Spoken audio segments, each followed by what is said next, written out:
Continuing to episode 12, Sisbel appeared extremely frightened upon encountering a colossal creature named Object, a droid soldier belonging to the Empire. Lord Mask paid no attention to this and promptly ordered his subordinates to capture Sisbel. Iska attempted to rescue Sisbel, but Mask Lord blocked his way, and they engaged in a physical confrontation. Iska sensed that something crucial was at stake for Sisbel, a member of the royal family, to have to speak with an Empire soldier, indicating an urgent reason. However, Lord Mask disregarded any such reasons, thinking that, as a princess, engaging with someone like Iska was a serious violation, a crime that could lead to her downfall. Not far from there, Jin, Mismas, and Nene appeared carrying two of Iska's swords. Mismas recalled Mask Lord as the person who kicked her, and Jin, Mismas, and Nene were surprised to see Object, recognizing it as the Empire's experimental weapon. Object suddenly initiated a scan of the surrounding spirit energy and detected Mismas's spirit energy. Then, Object switched to its main mode, aiming to capture Sisbel, who possessed pure blood. Despite Mask Lord's orders to ignore Object, as their main goal was also to capture Sisbel, Object switched modes again, this time to eliminate the intruders. As Object moved against Mask Lord's subordinates, Sisbel ran as fast as she could. Object effortlessly disposed of Mask Lord's subordinates and resumed chasing Sisbel. Object appeared ready to unleash a magic shot towards Sisbel. The scene shifted to Mask Lord, who felt fortunate in the situation. He prepared to join the fight, but Jin fired a bullet from his gun right in front of Lord Mask's feet. Lord Mask considered it a misunderstanding, questioning why the Empire was trying to protect a criminal against sovereignty. Jin, unmoved, saw Lord Mask as the person who kicked his boss, Mismas, into the vortex, and that was reason enough for Jin to want to beat him. Mask Lord ordered his subordinates to attack Jin using their fire magic. Jin knew Mask Lord's true intentions, but Mask Lord remained calm, confident that he would win and the losing side would bear all the blame.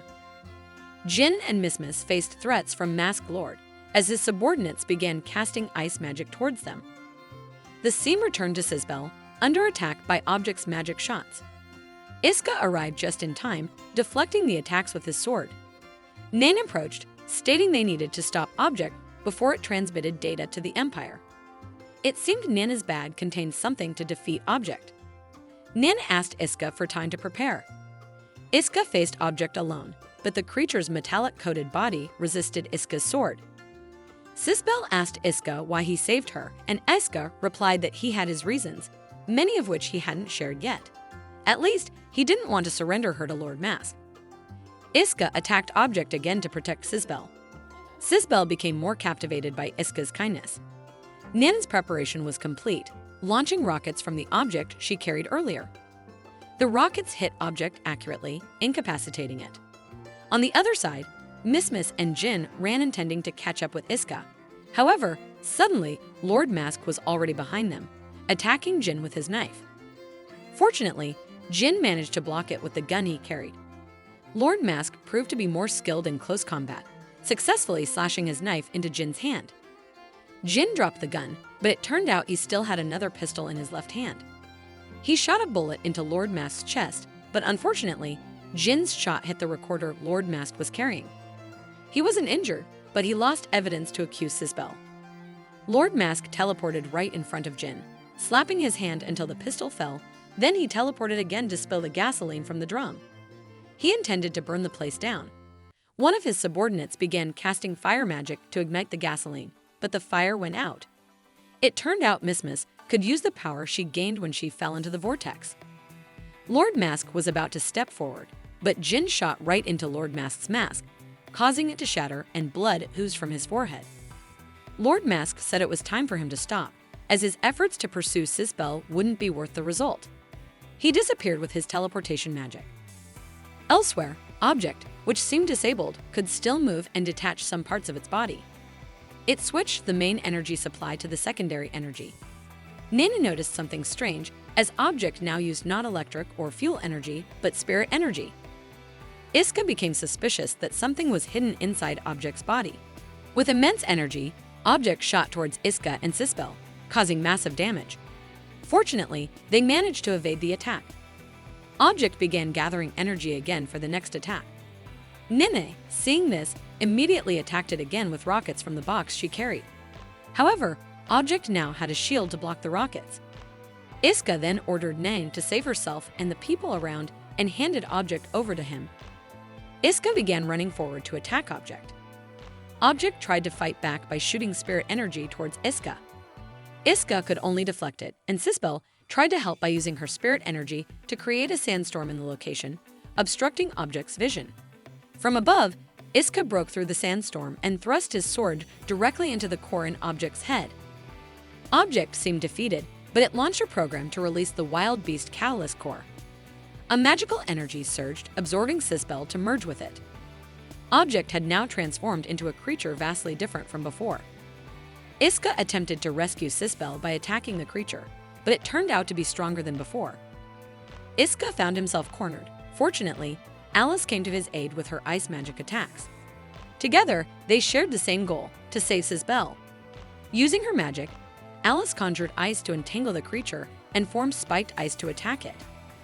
Iska agilely stepped onto Alice's created ice, swiftly moving to strike the creature. When they got close, the creature could release itself from the ice trap and counter Iska's attack. After careful observation, Alice realized that the creature was a spirit. As the spirit prepared to launch a magical attack, Iska instructed Alice to unleash her ice flower magic as a shield. They managed to deflect its attack, but the creature unleashed a blind rampage, destroying the surrounding environment. Iska and Alice appeared more determined to face the creature, agreeing to collaborate in defeating it.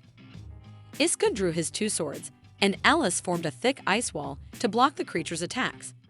They combined their respective strengths to create a powerful magical attack, capable of annihilating the creature entirely.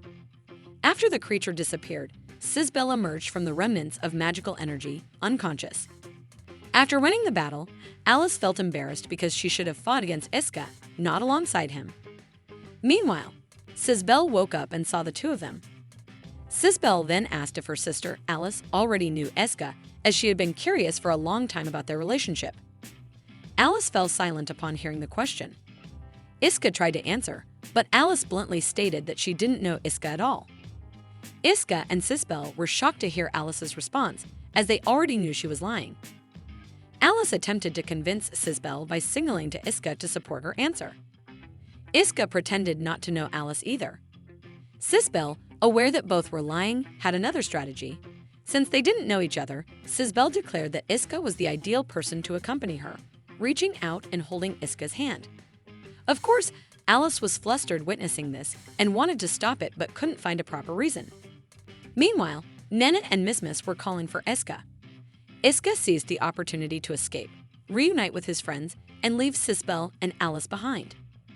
Iska was able to rejoin his team again. At the Empire's military headquarters, Rizia and Nameless received a report that their experimental weapon had been defeated by Iska. They had not expected this outcome. In the open field, Salinger was enjoying the tranquility around him when he unexpectedly encountered Empress Yenmelngen. Yenmelngen mentioned that she had something interesting to discuss with Salinger. Meanwhile, in another location, Mask Lord met Kissing. They had a plan and were preparing for the upcoming queen selection. Elatir was seen facing the queen, as she had been summoned by her. The queen suspected that Elatir had leaked information about Sisbel's whereabouts to the Empire. She also doubted that the one in front of her was the real Elatir. Elatir responded with just a smile. The scene then shifts again, to a park where Alice and Iska are sitting together. Alice expresses confusion because she always encounters Iska in places like this. Surprisingly, Iska feels the same way. He also finds it puzzling. Alice then firmly states that Iska should act as if he doesn't know her in front of people from the sovereignty, even in front of her younger sister. Iska agrees. Alice then laughs happily, feeling thrilled to have a secret that only the two of them know. Iska gazes at Alice and sees her looking so joyful. Alice tries to hide her feelings, saying that she doesn't feel happy at all. The atmosphere becomes intimate as they exchange glances at a somewhat close distance. Both of them are concealing their feelings. With a smile, they bid farewell for now, walk in opposite directions, and hope to meet again sometime.